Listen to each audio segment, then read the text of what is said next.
irmãos? Esse vai ser nosso vídeo 22 sobre oração. E nós agora estamos tratando das armas que o Senhor nos entregou para nos defendermos dos ataques de Satanás. Que às vezes o inimigo, ele fica acusando, e com essa acusação ele paralisa o povo. Alguns ficam sem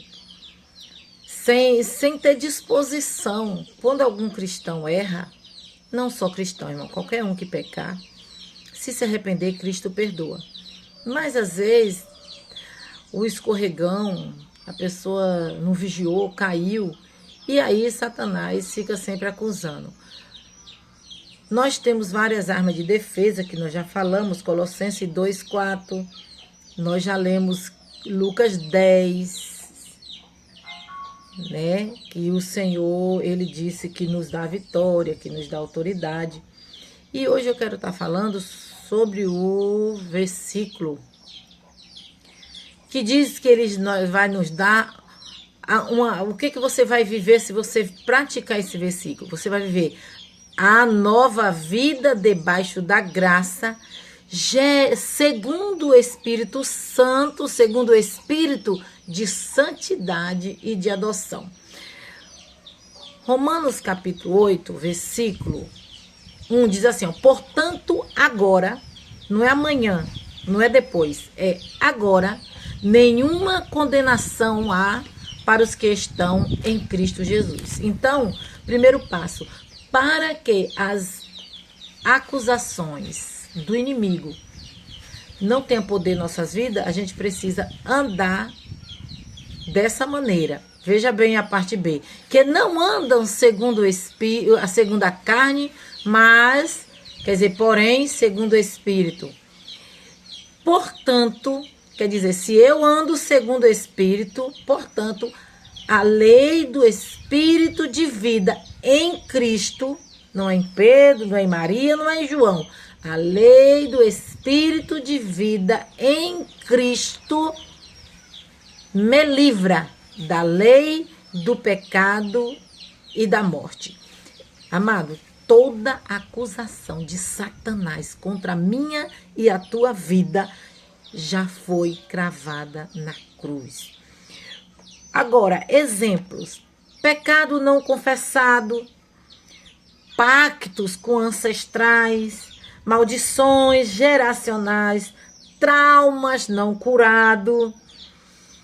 No âmbito espiritual, acusações verdadeiras têm peso. Então, se eu tenho um problema desse, como a gente já falou aqui, o que eu tenho que fazer? Eu tenho que, meu irmão, se consertar. Vamos lá, pede perdão, confessa, chora. Não há maldição que Deus não livre, que Deus não perdoe, que Deus não desfaça. E é sobre isso. Na cruz já foram pagos e apagados todos os nossos pecados. E outra, em Colossenses, capítulo que nós já estudamos, o 2 e versículo 15, ele nos diz assim, que na cruz já fora não só pago o nosso pecado, mas também rasgou o contrato de acusação que era contra nós. Significa que não tem mais. Quando a gente se arrepende, Deus não se lembra mais do nosso pecado. Tem um versículo que fala que do vossos pecados não me lembrarei mais. E ele vai jogar no mar do esquecimento. Aleluia, glória a Deus.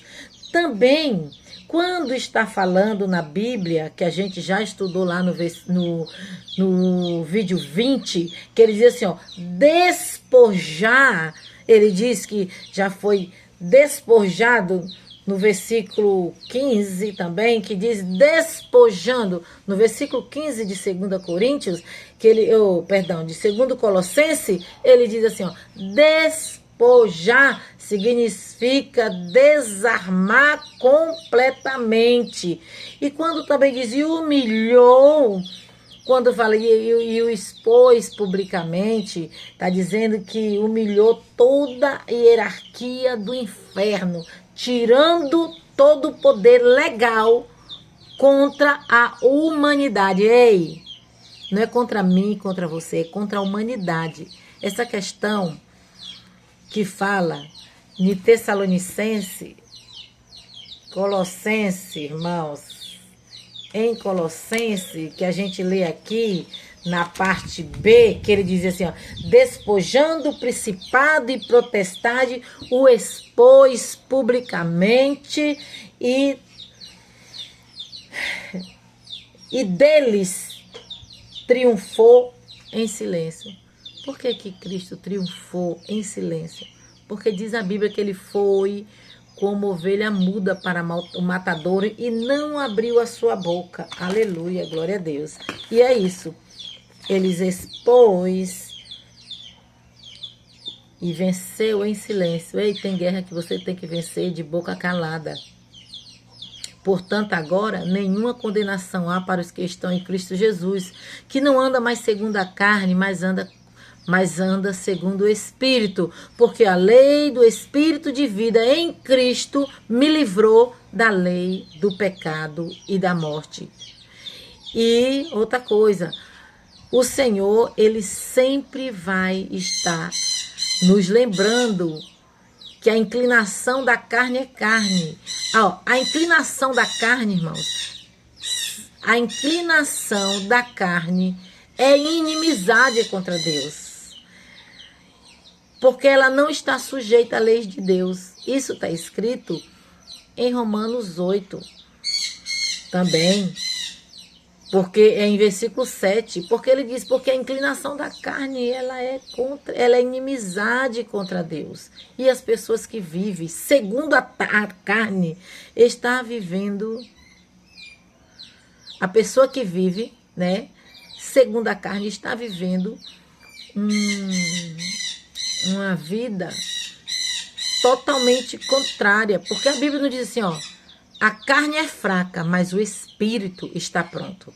Então, por isso que nós não podemos andar a gente não pode andar guiado pela carne, porque a carne ela é inclinação para as coisas daquilo que Deus não se agrada. Porque os que são segundo a carne, inclinam para as coisas da carne. Mas os que são segundo o Espírito, inclinam para as coisas do Espírito. Amém? Fica com Deus.